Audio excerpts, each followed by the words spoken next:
Nous sommes là pour la réalisation d'un film documentaire qui va s'appuyer sur une construction dont l'objectif est de construire une musique de synthèse entre les musiciens de la ville et les musiciens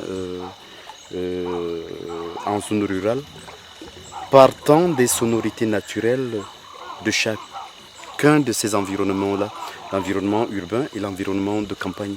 Ça fait que nous sommes ici par exemple dans le bassin du Congo, particulièrement au bord du fleuve le Dja, le bassin du Congo qui est l'un des meilleurs, des plus grandes réserves sur le plan écologique dans le monde.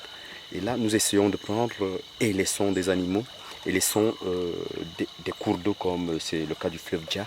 Et voilà, avec le tout, nous allons étudier les choix organologiques des musiques locales, des peuples de la forêt.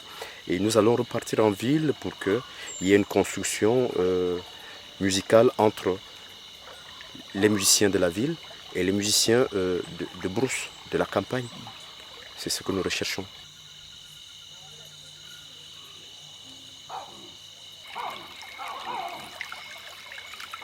On a l'impression que c'est des harmonies produites par en même temps le cours d'eau qui passe, en même temps par les oiseaux qui chantent, en même temps par les grands singes qui émettent les perroquets et autres.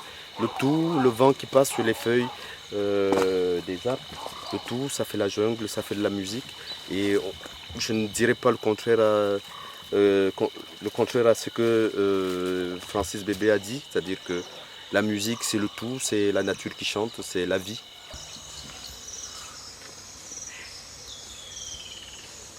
Il y a un perroquet qui nous a échappé là le matin. J'espère qu'il reviendra.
Bravo, merci, c'est bien, c'est bien.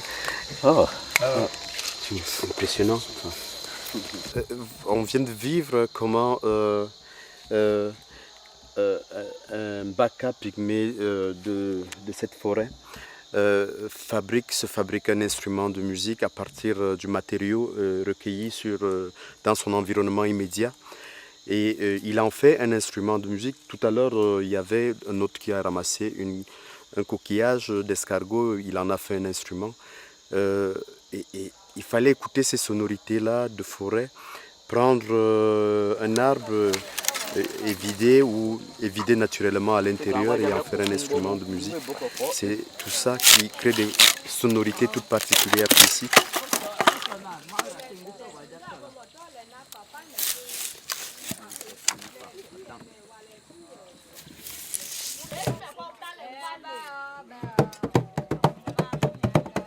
En fait, pour les peuples Baka et les peuples de la forêt en général, la musique parle, la musique dit quelque chose. La musique, on ne dit pas. Quand on joue quelque chose qui n'a pas de sens, ils ont tendance à dire cette musique ne dit rien, ne parle pas. Parce qu'elle ne dit pas, elle n'épouse pas un discours, elle n'épouse pas un langage. Et là, particulièrement, il communiquait. La musique est support de communication, comme on a dit. Musique est vie en même temps.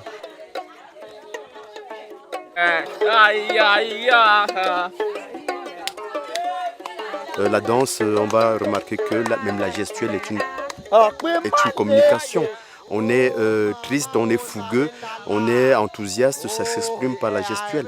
Et les peuples Baka en ont l'art, cela se ressent dans la voix, dans la gestuelle et dans tout ce qu'ils font, quand on est triste, quand on a perdu quelqu'un, quand on soigne un individu, on se rend compte qu'il y a la musique qui épouse toutes ces péripéties-là. Et c'est particulier, c'est ce qui nous a conduits jusqu'ici et c'est ce qui fait le charme de ce que nous faisons, ce qui nous exalte et nous donne beaucoup plus de courage de continuer. Yeah, yeah. Yeah, yeah.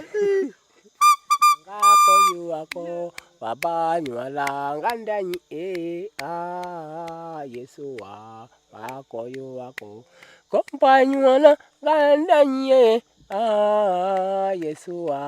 ngako yuwako kombanyuala ngandani Yesua ngako yuwako nyuala ngandani Yesua ngako yuwako. Dis-moi un peu, chaque fois que j'entends les chansons Baka, il y a le mot combat, combat. Combat, c'est qui? Combat, c'est... Pas là. Essaye de me dire, non, tu sais parle français un peu. Moi, je n'ai pas fréquenté. Mais combat, c'est qui? Combat, c'est Dieu. Dieu qui a créé le monde, qui a créé tous les hommes. Oui. Ça veut dire que l'homme Baka croit en un Dieu qui a créé tout le monde.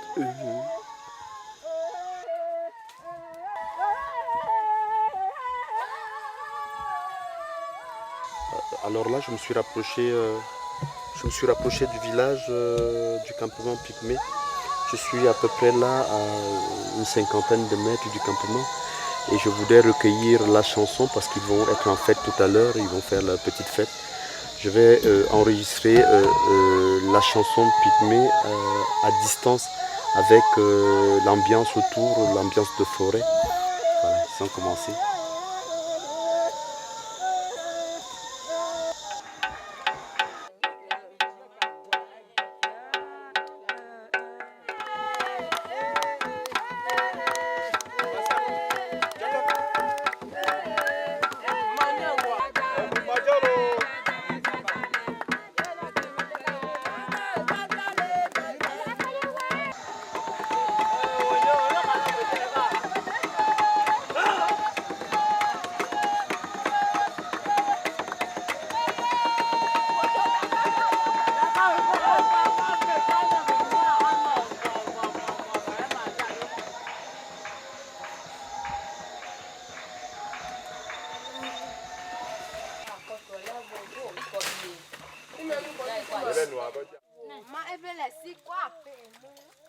La culture Baka résiste.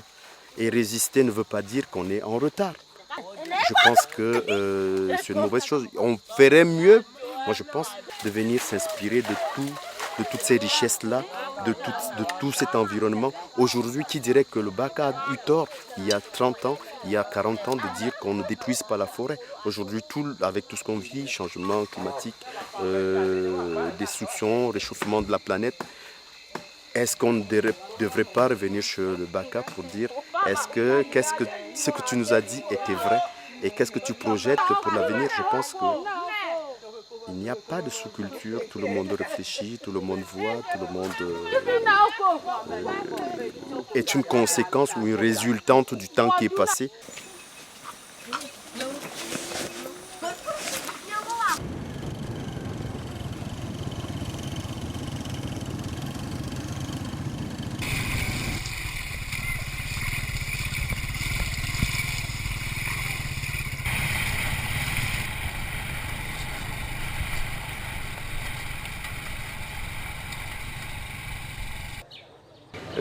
C'est parfois péjorant ou péjoratif de dire que les pygmées, c'est les gens d'une autre époque, ils vivent là présent.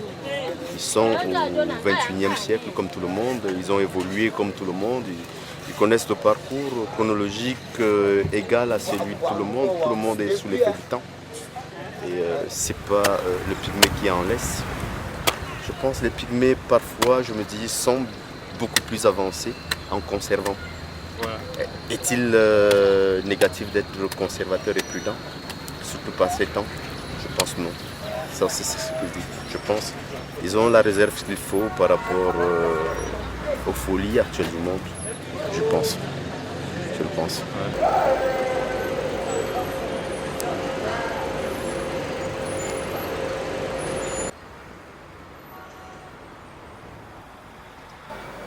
Ouais, très beau plan.